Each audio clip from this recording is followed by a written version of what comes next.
Gambians could vote before the end of the year for the most talked about 2024 draft constitution through a referendum on yes or no. At a time when the political situation between the opposition and the ruling parties is not friendly, any possible referendum in the future is headed for a rough traffic. Lamin Drame lives in New York. Like several Gambians outside the country, he is abreast with developments back at home. I'm not impressed with the constitution because it does not capture the wishes and aspirations of the Gambian people.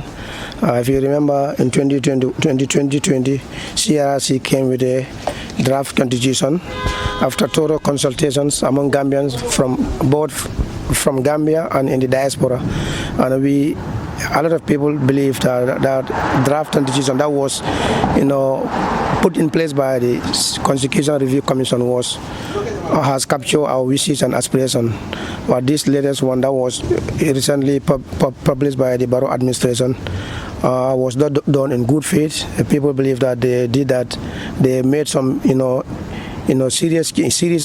made series of changes and insert, clauses that will, defend the rights and then privilege that would defend the rights of the new government.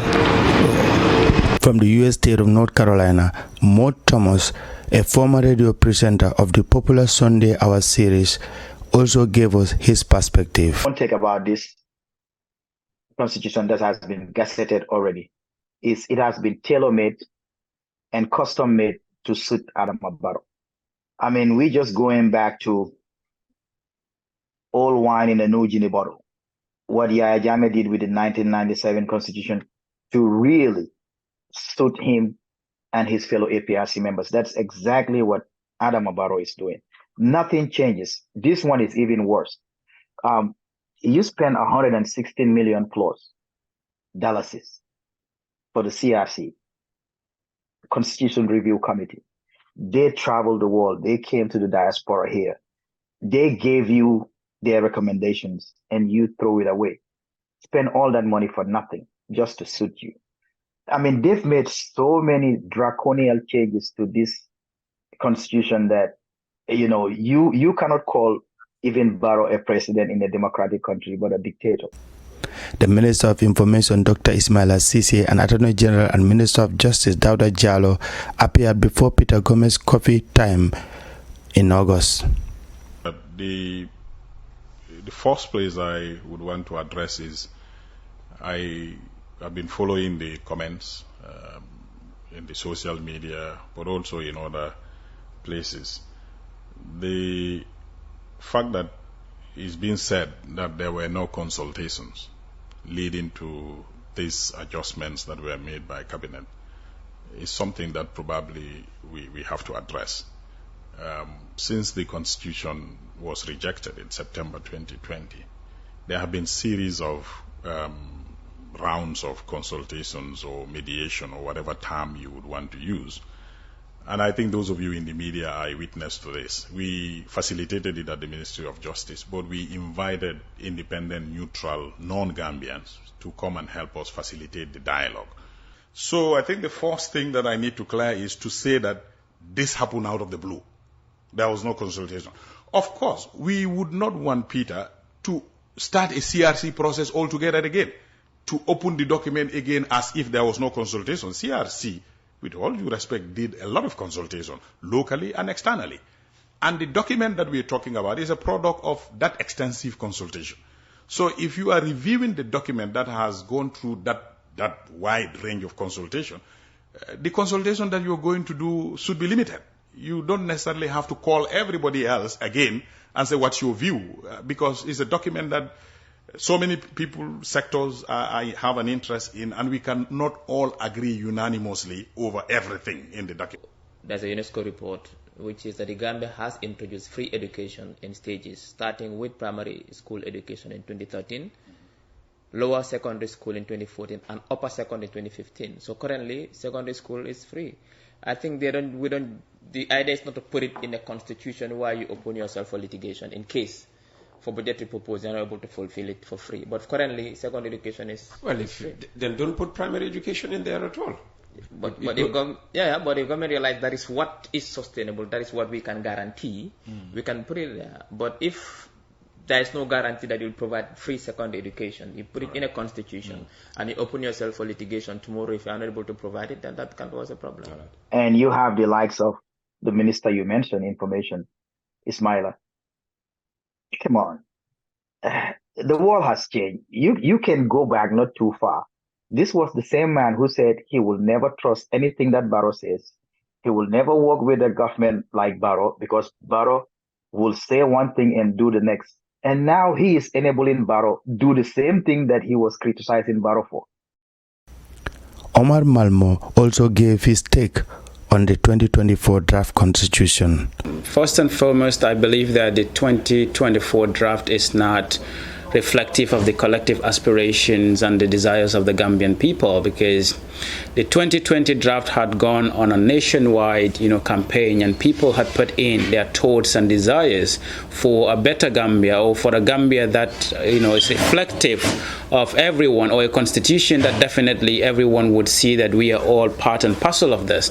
But the 2024, ironically, only went to, the cabinet, and the cabinet decided, to add or delete whatever, the cabinet wishes. So it just reminds me of what had happened in the 1997 constitution that went back to cabinet, and the junta put in whatever they feel like. And then if you tell me that the 1997 constitution has some draconian laws, or it was more or less a constitution that was there to favor the junta, and it's not reflective of the collective aspirations of the Gambian people, that is the same trend we saw in the 2024 constitution. So the draft, in my view, is not reflective of what our collective aspirations are, and I believe that with the notion that but it can go to the committee stage. The 2020 could have gone to the committee stage. Why not the 2020? So that already tells you that we don't develop constitution for or against people. It should be for the common good, for every Gambian, irrespective of your position. So this draft constitution 2024 is the National Assembly has already rejected it, and the Adama Barrow government wants to bring it on and make it to be a standard draft constitution, which doesn't favor us, So basically, what I see on this draft constitution is like Gambian people should reject it, because right now it doesn't favor Gambians. It favors only the government in standing. Last month, opposition leader of the United Democratic Party, lawyer Usaino Dabo, spoke to Kerfatu about his take on the draft so far.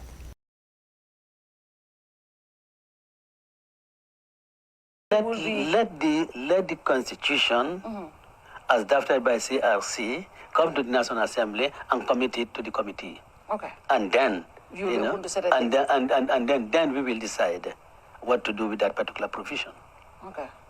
But I will not on this spot, say what our desires or what our wishes are, what our pleasure is about that particular provision. So if it is not the draft by the CRC, the UDP will vote. We've made that clear. So it's a challenge to the government. If you really want to have a new constitution, please bring that draft.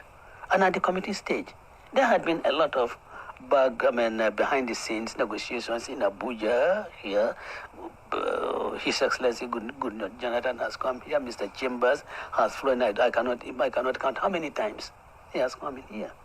There have been consultations, and there have people who have been getting closer. So take it to the National Assembly, with that near agreement among individual stakeholders, and then go to the National Assembly and then push those things. And also another thing which is so concerning, because we've seen how the change of government has increased the rights of people having the right to protest, to voice out their opinions freely without being reprimanded.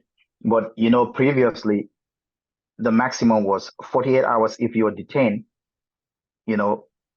Detention was recommended by the CRC. Within 48 hours, you should be taken to a court of law, or charges should be filed. So they've changed that to 72 hours, and also the freedom of assembly, which is very important. The freedom of assembly has been changed. The language has been changed to citizens will continue to have the right to apply for a permit, not to have the right to protest. You see, I mean, it is tailor-made for this government.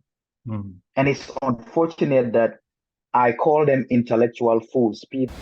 In as much as I do not agree with the retrospective clause that was put in the 2020 draft, but even if that was put in there, if it is me, I would just find it very okay, because if I come in as a Democrat and of course I campaign on the promises that we are going to have a perfect democracy where no leader is going to stay here beyond 2 terms, why would I feel offended if my term is put in as part of the terms to be calculated in the draft? So after the 2 terms, I should be fine with it.